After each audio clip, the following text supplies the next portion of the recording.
Brian and Kenzie in the morning. And Chicago's alternative all day. Q101. Brian and Kenzie on Q101. Time for a fact that makes your brain go. And this one will be fun because it involves Super Bowl weekend and food, which after the weigh-in challenge ends at 7:50, I'm eating everything. And I'll be by myself. I'm going to have a buffet with sterno cans set up for myself in our kitchen. Of all kinds of, an array of delicious food, including all you had is that sleeve of Oreos. It's all I had in the last 24 hours to try to win. It's kind of like when I tried to beat the system and beat the cholesterol test from the doctor, and I ate tuna all week, and I beat it. I had great cholesterol in my last checkup. There you go. Screw you, doctor. Yeah, what do they know? Meanwhile, I'm the one that's going to die. I know. Terrible. It's like Way to show 'em. Yeah, it's like flossing a week before you go to the dentist. It's like, no, I do this all the time. Why do we do that? They know when your gums look like they're on fire and they're bleeding. Yeah. Like, yeah, no, I think this is a new experience for you. Yeah, they're flossing your gums, and it's like the Braveheart scene with the sword or the decapitating him. Yeah, they're like, we got it. Yeah, we know you don't floss every day, okay? So I'm going to give you a whole bunch of list of Google revealing the top Super Bowl foods in Illinois and Chicagoland that are going on this weekend. People are searching for, but let's just narrow it down to this for the guests for you guys. What do you think, just very simply, is the number one wing flavor that will be ordered in Chicago for Super Bowl weekend? What do you think, Kenzie? Wing flavor. There's a lot of different flavors now. There's way too many. I know. It's difficult. I'm going to say garlic parmesan since so many people have issues with spice. I'm going to say Case. garlic parm. This guy. Okay, you know what I mean? Brian knows. When we talked about this a while ago, Case, I remember you don't even know what garlic parmesan wings were. I thought it was on menus as a joke. I didn't think anybody actually ordered it. And not by the way, that I don't like it. I assumed nobody had ever ordered it. And then the garlic parm brigade came for me on the text line. I had no idea. It's very good. It tastes so good. You would have thought Case said I don't like black people for the comments that came to him about not liking garlic parm wings. It was vicious. And to be clear, I love black people. Of course, yes. And you kind of don't like garlic parm wings or didn't know they existed. Well, I've never had them. I've still never had them. Again, I thought restaurants put that on their menu. I can't believe you said that. I'm sitting here in shock right now, and I don't. No, I'm saying the viciousness. I feel like I don't even know how to participate from this point on. And it took a turn that I was completely unprepared for. The viciousness level of the garlic parm people that came at Case were like that level. And Brian's right. It was actually, in a strange way, it was a great analogy. I wasn't expecting I couldn't think of a better one. I'm sorry. I just wasn't ready. But say it. Maybe if you say it again, I'll handle it. No. I'm not saying it again. No, I'm not saying it again. Take out of context, get canceled. I didn't know people actually order that, and it was nice to know that there's a very large and very vocal garlic parm fan base out there. Yes. So Kenzie thinks it's garlic parm. Oh my God. That was my guess. What do you think the Chicagoland wing flavor of choice is? For Super Bowl weekend, it's being Googled right now, the recipes. It's probably nuclear ghost pepper, butt explosion. Everybody wants to be a wing tough guy come Super Bowl weekend. That's probably number one. I'm just writing it down so I remember it in the song. Nuclear ghost pepper butt explosion flavor. Okay, I shortened it to NGPBE. Thank you. Which, by the way, for Case is just buffalo. Yeah, mild. Yeah, it's okay. Brian and Kenzie. On Q101. Brian and Kenzie on Q101, and the facts to make your brain go relating to your Super Bowl party this weekend in Chicagoland. The top Google searches in Chicago of food for the weekend, so we'll get through a bunch of them, but the number one question I asked for Kenzie and Case was the wing flavor recipe being Googled the most in Chicago. This may affect your party this weekend. Maybe you've chosen the wrong wing flavor. So Kenzie guessed garlic parmesan wings for Illinois. I'll give you some Indiana and Wisconsin and stuff, too, after we get through it. Case guessed, and I wrote it down as an acronym to remind myself, the nuclear ghost pepper butt explosion flavor. That's correct. Which is mild for Case. Mild buffalo. That's also correct. If you don't speak Case fluently. And even though Case is right in a way that's trending of just the hottest damn wings like ghost pepper mentioned to make you throw up in the bathroom, Kenzie was exactly right. Exactly right. Garlic Parmesan wings Really? is the number one recipe in Chicagoland and all of Illinois for a Super Bowl weekend. Well, now I feel guilty. Why?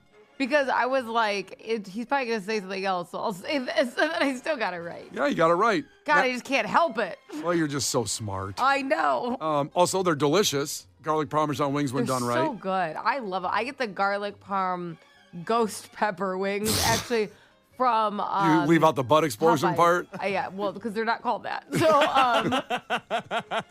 but like Popeyes has like the ghost pepper is in the like the batter of it, so the frying, and then you Yeah. can put a sauce on it. So it's like ghost pepper, but you put the garlic parm on it. Oh my god, So good. haven't had those in about 5 weeks. Having them this Stupid weight weekend. loss challenge. Indiana is honey chipotle. Honey chipotle wings. That feels very exotic for Indiana. Sure does. You know, It should be Buffalo in Indiana, just Yeah. traditional. And I'm from there. I'm not seeing a lot of honey Chipotle orders when I go back home. That's all I'm saying.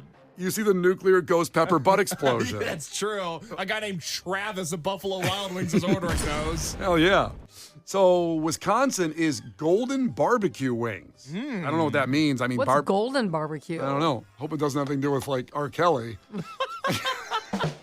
What is with you today? Golden barbecue.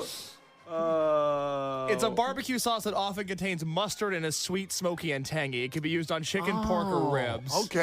So it's a mustard-based barbecue sauce. Yeah. Got it. Sounds awesome. I should go to Wisconsin this weekend. I wonder why Wisconsin has that, because I don't think of Wisconsin as golden that way. Like I picture like a real good You hearty don't picture barbecue. pissing on a lot of people. I don't. That's very brave of you. Yeah. There are good let's- people there. I don't see him doing that. Dirty. Other states nearby, Iowa, breaded wings, just breaded wings. No flavor, I guess. What does that mean? I mean, they all can be breaded or naked, so I don't understand what just breaded with no flavoring. Just like fried Naked chicken. wings? Yeah. Okay. Michigan has air fried with honey.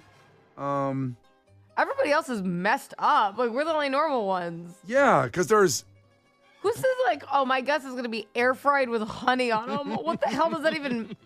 so You I picked a different kind of fryer, too? I've never heard of this one in Florida. Florida is French onion dip wings.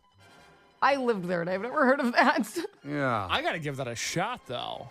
French onion soup, I guess? Well, it's 2025 is the year of soup for me. Although No. I've kind of burnt myself out on soup. That's a separate conversation. Yeah, I haven't even mentioned soup in a while. I burnt myself out. I flew too close to the sun. I had too much soup too quickly. But there's so many kinds. Did you ever have, like, a bowl of French onion with the cheese melted to the side? I had it one time, and I was like, "Man, what have I been missing?" But now it's just I'm staring at too much soup in my cupboards, and it feels like debt is piling up, and you just can't pay off your credit card bill every month. That's what I'm looking at when I look at the amount of soup that I've purchased this year. I think you should work with the debt thing first. Circle back to soup. Wait, do you have soup debt or money debt for buying all the soup? Both. Okay. Let And us- college. He's moneyed up from college. That's right. He's other- mentioned before. So other things being searched huge in Chicagoland are dips. And, again, we talked about this before. Buffalo chicken dip, number one. Can you describe, Kenzie, to me 7-layer dip? Oh, I've had that before.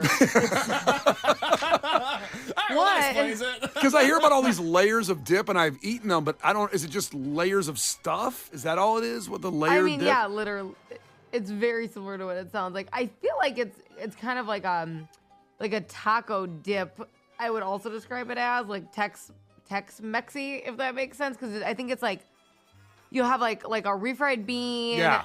sour cream, guacamole, like salsa. It's like that. Yeah, maybe some chicken, shredded chicken in one layer. Or ground beef, I think traditionally, Yeah. isn't it? Yeah. Okay. So it's more like a taco-y dip vibe. Does that make sense? Yeah. Also, jalapeno popper dip has been Googled a lot. Okay, I love jalapeno poppers.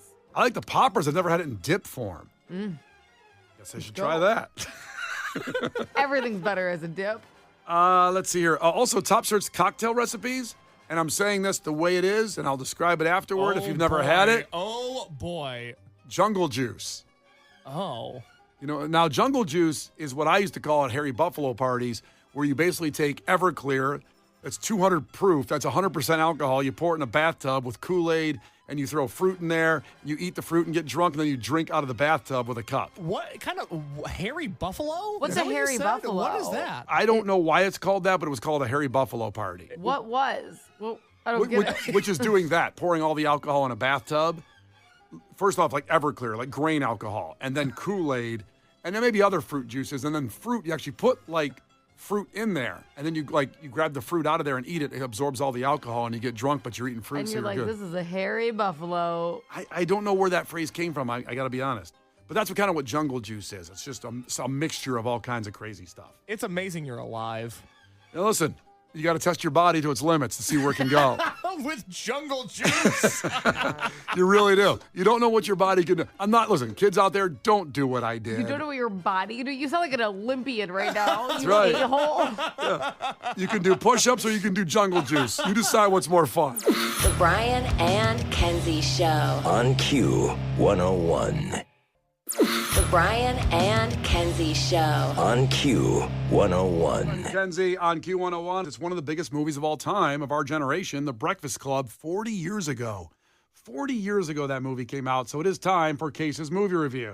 For Christ's sake, tomorrow's the 4th of July, and we will be open for business. What country you from? What ain't no country I ever heard of? They speak English and what? Utah. Give me 2. Do you enjoy pain?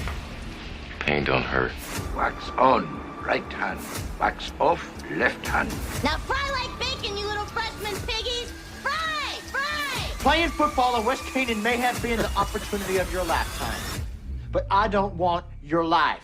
All right, let's go. The Breakfast Club. 40 years ago this week it was released. And Case, here we are with The Breakfast Club. And people have been waiting for this one. People have recommended this one since we started doing this. I've heard from more people over the last 24 hours because every Thursday night I post on my Instagram story what movie I'm going to be watching the next day. And the amount of people that reached out that said they don't believe me that I haven't seen this movie before. They can't believe that I haven't seen this movie before. I had no idea what it was about. I had never seen it. I really had no knowledge of it other than just knowing the movie poster because it's burned into all of our brains. But to celebrate 40 years of the premiere, which was today 40 years ago, I watched The Breakfast Club. Brian, let's start as we always do with the trailer. A brain, a beauty, a jock, a rebel, and a recluse. Can't believe this is really happening to me. Before this day is over, they'll break the rules. Chicks, can I hold this smoke? That's what it is. Bare their souls. I'm a nymphomaniac. Are your parents aware of this? Take some chances. Being bad feels pretty good, huh? And touch each other in a way they never dreamed possible. Why'd you do that? Because I knew you wouldn't. The Breakfast Club. They only met once, I don't want to be alone anymore. You don't have to be. but it changed their lives forever. I mean, I consider you guys my friends. I'm not wrong, am I?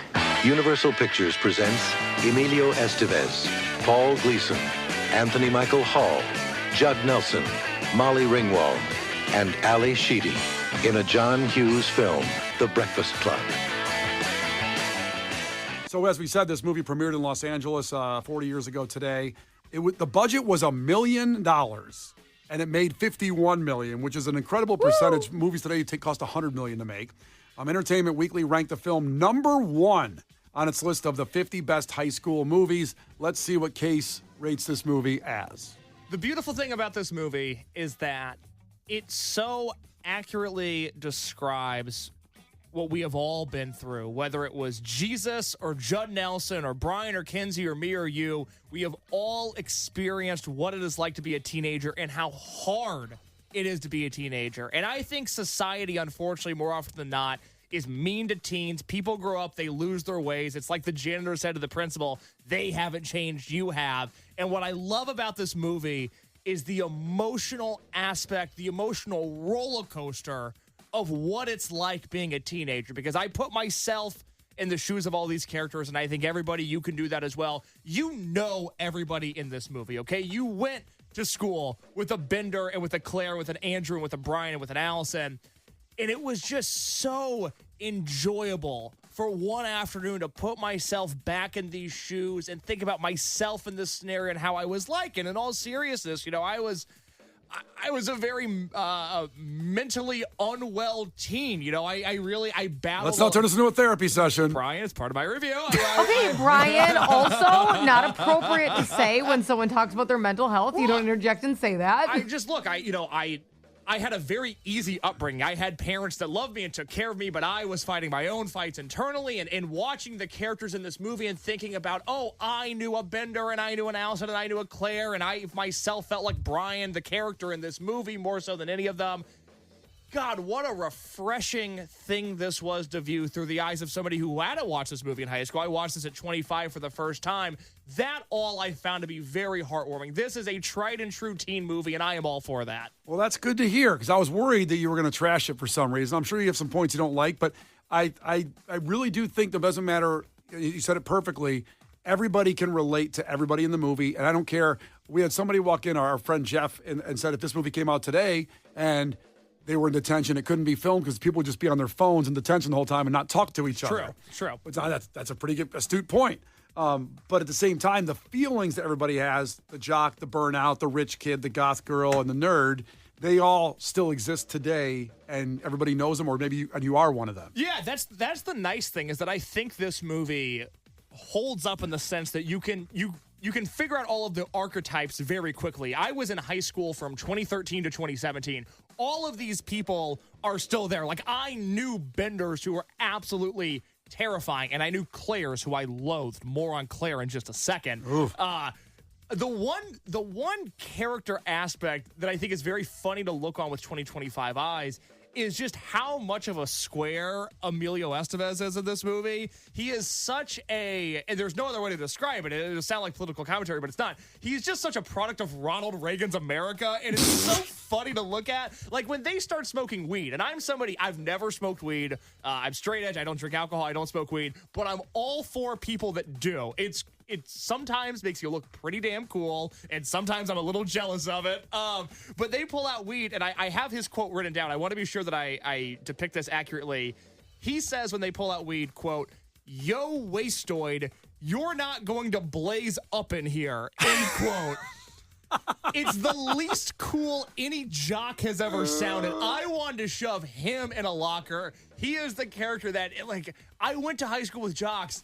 They really liked weed. They were really into it. Well, that's the difference, because today jocks do. Even in my high school, a lot of my jocks, they smoked cigarettes, like not just weed. When I was on the football team, these guys lit up cigarettes. I'm like, damn, what is this, like 1960s NFL? But I think that was, again, an exaggeration of how his dad had formed him into, you're going to be the supreme athlete. And that's the thing, too, is you realize in the movie that everybody's dad and mom is an a-hole. Or at least to the point of everybody. From the kid's perspective, they are. Everybody had a problem with your parents, and everybody does have a problem with their parents. Yeah. Not everybody's who like their parents. No, I mean, I love my parents to death, but I'm saying is that they all bonded over their parents and having the problems with them. It's unfortunate that it's a part of life, but it's really hard to be 16 and think, man, my parents are awesome. Yeah. You know, it's just not something that typically happens. All right, we got to take a quick break here, but coming up in just a second, Case continues his review of The Breakfast Club. The Brian and Kenzie Show. On Q101. Brian and Kenzie on Q101. If you just joined us, Case is in the midst of his review of The Breakfast Club, a movie he had never seen before, as we celebrate the 40th anniversary of the film. I have one huge complaint about this movie I want to get to in a second, but I do want to ask both of you the question. Kenzie, I'll start with you. Mm-hmm. Which character do you feel like you're most like in this movie? Wow. That's a good question. Admittedly, as I was watching it, I was trying to place both of you in it. There's not a huge Kenzie K character. There's nobody I was like, that's her. But I'm curious from your perspective who you would say that you are in this movie. There's not lack of diversity, I suppose. No. If you go to 1985. No, you know what, Kenzie? You're wrong, because it's really obvious who you are in this movie. Who am I? Please tell me, because I don't relate to any of them, I can honestly say. Not by being a burnout, but you're Bender. You're totally Bender in this. Explain, Brian, explain. Bender is loud. He's opinionated. He doesn't back down from anybody. He knows he's going to make it no matter what, and everybody puts him down. His dad puts him down, puts a cigar in his arm for spilling paint in the garage, but nothing will stop Bender. That is you, Kenzie. I'll take Bender, I suppose. Yeah. Except for the weed part and all that. I never smoked weed, but I definitely had like a middle finger up to everybody in high school and didn't care, so I suppose. Yeah, you're Bender. Okay. Minus the weed burnout aspect of him. Yeah. Brian, okay. Brian, who are you? Well, it's weird because I played guitar and I was in a band and I played sports, so I was in all those people too. But really, I'm Brian because I'm a nerd at heart. I'm the guy that is as insecure and took this telescope out and wrote things I saw in the sky. I was the nerd, even though I played basketball and football and played guitar in a band. I felt the same way, and we grew up similar interests, similar hobbies. I think in 2025 eyes, there's way more Brians that exist in schools right now. Mm-hmm. Brian the character than Bender or Andrew or even either of the girls. I think that archetype of feeling so much pressure to succeed has greatly skyrocketed in the last 40 years, which is a little sad. But that character is played incredibly well. People also make fun of you less for working hard and being good at school. It's actually cool to try. They're like, oh, you loser, you finished homework? That doesn't really happen anymore. That's true. So before I give my rating, there was one thing in this movie that happened that offended me so greatly. Dude, you had to have some kind of bad take. I've got to, look, it's my honest review. I've watched war movies during this segment where I feel like there have been characters in those war movies that are less evil than what I saw. Molly Ringwald's character, Claire, is so awful. She is such a terrible, terrible person. The character is well written, but the character is a monster. She is so mean, and she is so stuck up, and she is such a prude, and she is the type of person that growing up would make me feel bad about myself just for my simple existence. And it all compounds into this final scene where she gives the goth girl Allison, she gives her this preppy, yuppie, Reagan-approved makeover. Second mention of Reagan in this one, too, could you relax a little on that? It made me sick to my stomach seeing Allison get this makeover. Allison was the most beautiful character in the movie. I had such a crush on her for the first 90 minutes when she looked like a goth girl that would hang out with me and listen to Echo and the Bunnymen and the Smiths, and they gave her this makeover. It made me sick to my stomach. How dare they take her character away from her like that? It's the most offended I've ever been watching a movie. Relax. That's such the wrong viewpoint of that. It's insane. No, because she had to conform and she had to become one of them, and she's not one of them. She was a girl with zero friends, okay? And stay true to yourself. If you're a girl out there with zero friends, keep on doing you. Hey, you don't know what it's like, especially at that time. It is very hard to figure out how to do your hair and makeup correctly. So F you, Case, because you don't understand this. And if you didn't have sisters, and then back then there wasn't like a TikTok tutorial, okay, and then you didn't have a lot of friends, she wanted to be a bad bitch, okay? She wanted to be able to do it. It's very tricky. She didn't have the confidence to do it. She didn't have the confidence to mess up. She finally met a girl. Molly Ringwald finally calmed down, a little less bitchy at the end, gave her a makeover. She's like, thank you. You have no idea how hard it is to learn how to do that stuff. Everyone thinks that girls should just know how to do it. It's like a second full-time job. Yeah, also, Molly Ringwald, who, Case described her how she was typecast for the role. Perfect. Everybody was so perfect for this role. Casted, yeah. Yes. Perfectly casted. And at lunch, she eats sushi. And I got to say, I never even heard of sushi until about 2004. Like, I didn't know what sushi... And this is a movie in the 80s where she was eating sushi. That is pretty forward in the 80s. Like, she was a movement. Yeah. All the people in detention are like, you brought what? What is that? And it's like, no, that's awesome. My high school cafeteria had sushi in it. Oh, man. It did? Public high school, by the way. Let's all relax on my upbringing. Public high school had sushi. When we come back, Case is going to give his final rating on The Breakfast Club. Stay here. The Brian and Kenzie Show. Q101. The Brian and Kenzie Show.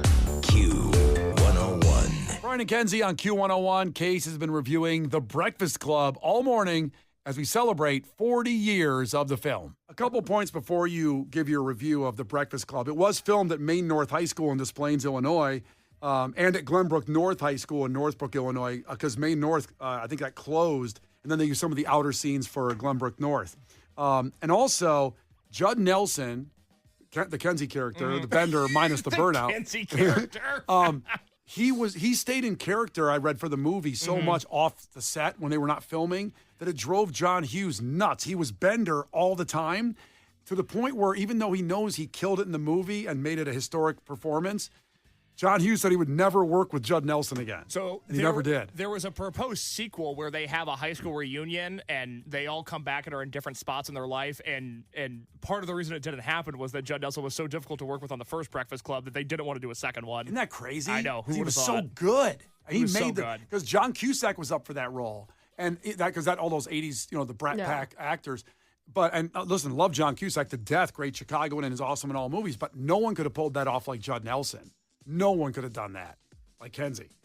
That's a They could have compliment. just casted me since he was so difficult to work with. That's right. Oh man. All right. Look, Brian, what are we gonna rate this review out of 10 on? Detention slips. I love it. That's why I asked you. I knew you'd come up with some gold. Yeah. Look, this is a movie that is very good. I would not quite call it a great movie. It's not that it does anything wrong. It's just watching it with 2025 eyes. I've seen other coming-of-age films. I've seen other high school films. I've seen teens be real on camera. But there is an undeniable truth that this movie holds up, that this movie is a classic. This movie is essential viewing. It is 7 detention slips out of 10. And how dare they transform the goth girl the way they did? They should be ashamed of themselves. Good Lord. We couldn't be appropriate without leaving with playing one of the best scenes in the movie that had the great actor Paul Gleason, who played Dwayne Johnson in Die Hard, Detective Dwayne, who from only Die Hard, but he was in a lot of great movies. The detention scene where he keeps giving Bender another week of detentions and, like Kenzie would do, doesn't back down, stays in his face and says, "Shut up, give me another one. I don't care." You're not fooling anybody, Bender. The next screw that falls out is going to be you. Eat my shorts. What was that? Eat my shorts. That's Kenzie. You just bought yourself another Saturday, mister. Crushed. You just bought one more right there. Well, I'm free the Saturday after that. Beyond that, I'm gonna have to check my calendar. Good! Because it's going to be filled. We'll keep going. You want another one? Say the word. Just say the word. Instead of going to prison, you'll come here. Are you through? No. I'm doing society a favor. So? That's another one right now. I've got you for the rest of your natural-born life if you don't watch your step. You want another one? Yes. You got it. You got another one right there. That's another one, pal. Cut it out.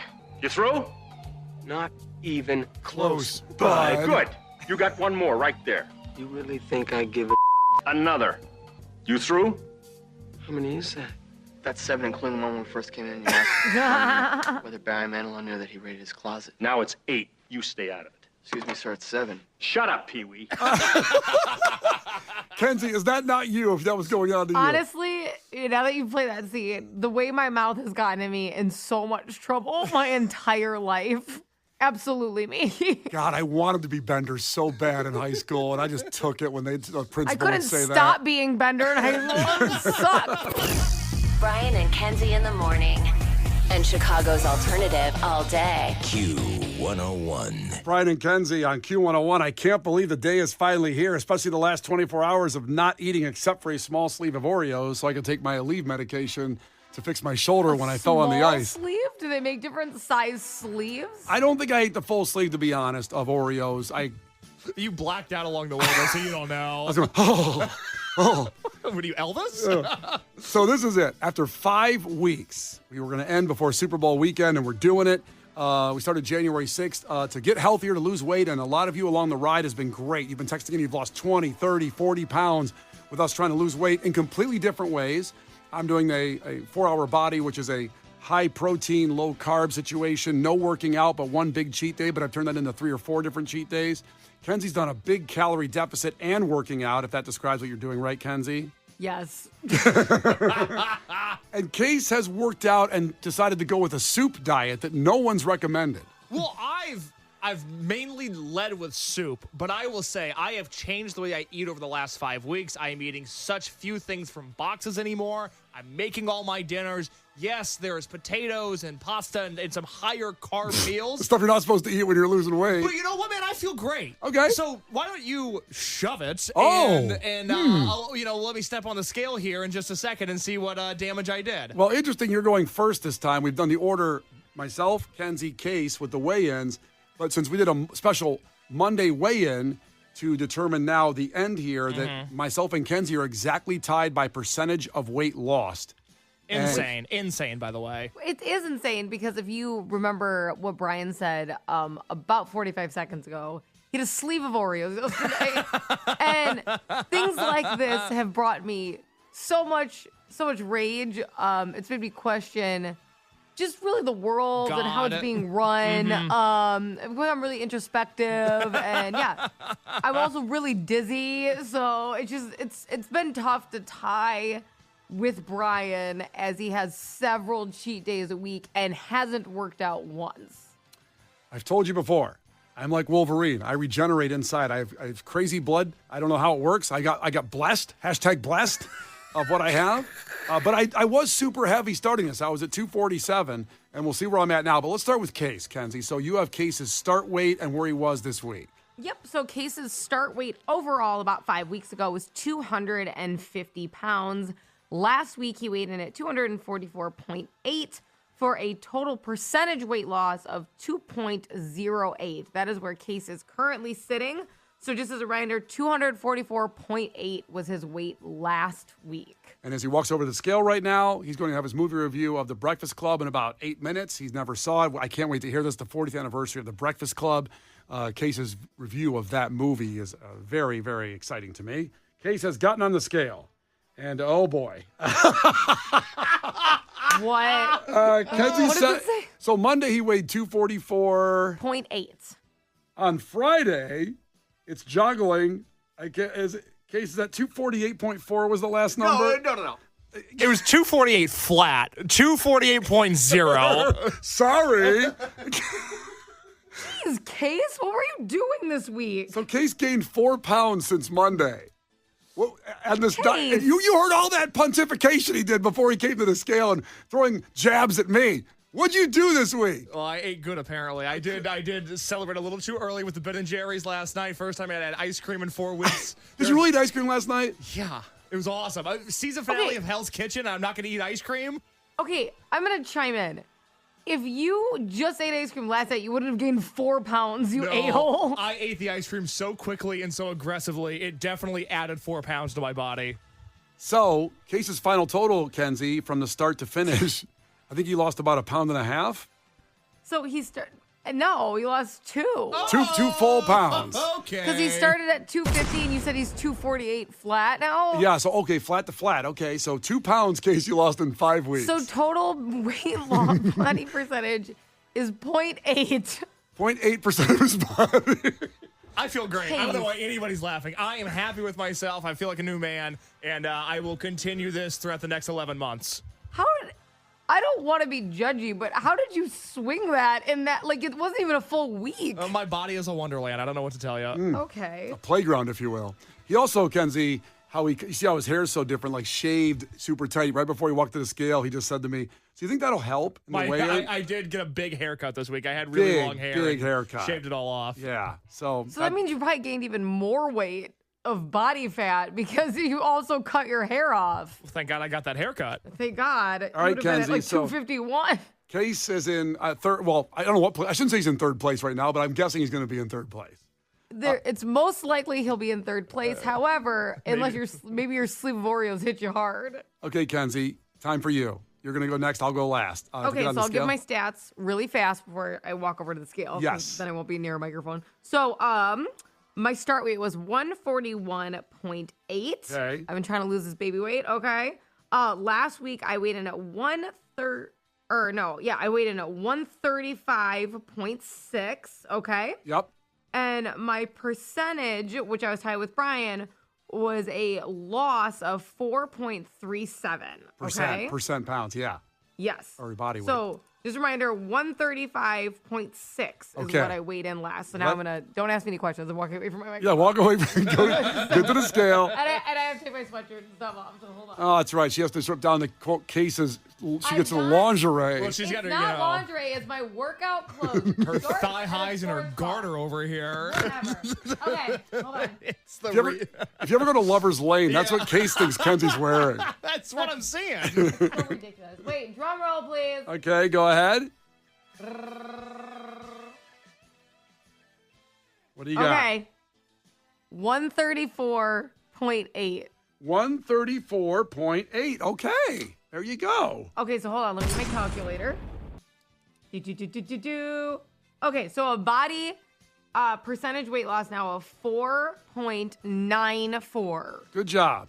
Good job, So I'm Kenzie. not in last place. Right now, you're in second place. And you lost about, what, 6.5 pounds? Am I right? So 141.8, and now I'm 134.8. That's great. Okay, good job, Kenzie. Good job. I've been trying, and I'm not done after this. Like, you guys are like, you said you're not going to try. I really want to get to 130, so I'm going to keep going I until didn't it say happens. I wasn't going to try. I said this weekend's all off limits. Yeah, this weekend's gonna change We've got the your things. baby's birthday party with a churro bar. Yeah. You think I'm going to not go to that? Nah. I'm going to clock it at 275 on Monday. Okay. All right, so here we go. Final weigh-in. This decides who wins right This here. is it. And I'm wearing my Van Halen shirt, which is the thinnest thread count shirt I own. Uh-huh. And every time I've not taken my pants off. And you famously have heavy pants. I'm 6'4.25". That's a lot of that's a lot of material. Denim, I think is the word you're looking for. Oh, whatever it is. So I'm taking my pants off. Pants are off. Wallet, keys, shoes, everything. And Kenzie, what were my stats again? Yes. So your starting weight Yes. was 247 pounds. Brian's Why are you pants, laughing? Brian's pants are off. I don't even want to look. That's why I'm basically I know, don't look. His last weigh-in, so on Monday, was 236.2, okay? And that was, again, tied with me. We had both lost 4.37% of our body weight. So just as a reminder, 236.2 was his last weight. This is I got to get the breath out of me. Here we go. That's the problem is that you've been breathing too much. I know, here we You've go. been too full of oxygen. Breathe out. I am pantsless. Pantsless I'm on getting the on a scale. I hate seeing your knees. I just realized that. I do not like it at all. What you got, big guy? Oh my God. What? On the scale. 228. My man! 0.8. 228.8. I'm taking a picture of it. And I almost lost 20 pounds. Oh, the picture won't work. I'm sorry. Let's get one. The picture will work. What do you mean the picture? Wait a minute. Case, go over there. No, 228.8. My goal was to get to 220, but I started at 247. I almost made 20 pounds. Almost made 20 pounds. I have a message for the kids out there. Please, give it to me. Don't listen to your parents. Mm-hmm. Don't listen to the media except this show. Dare to dream big and have cheat days. Yep. Don't follow rules. Tell them. Don't follow laws. Yep. Eat what you want, and you'll be happy. And if you're happy, you're happy. I want to thank God, my teammates, and of course my agent, Steve Mandel. Brian and Kenzie in the morning. And Chicago's alternative all day. Q101.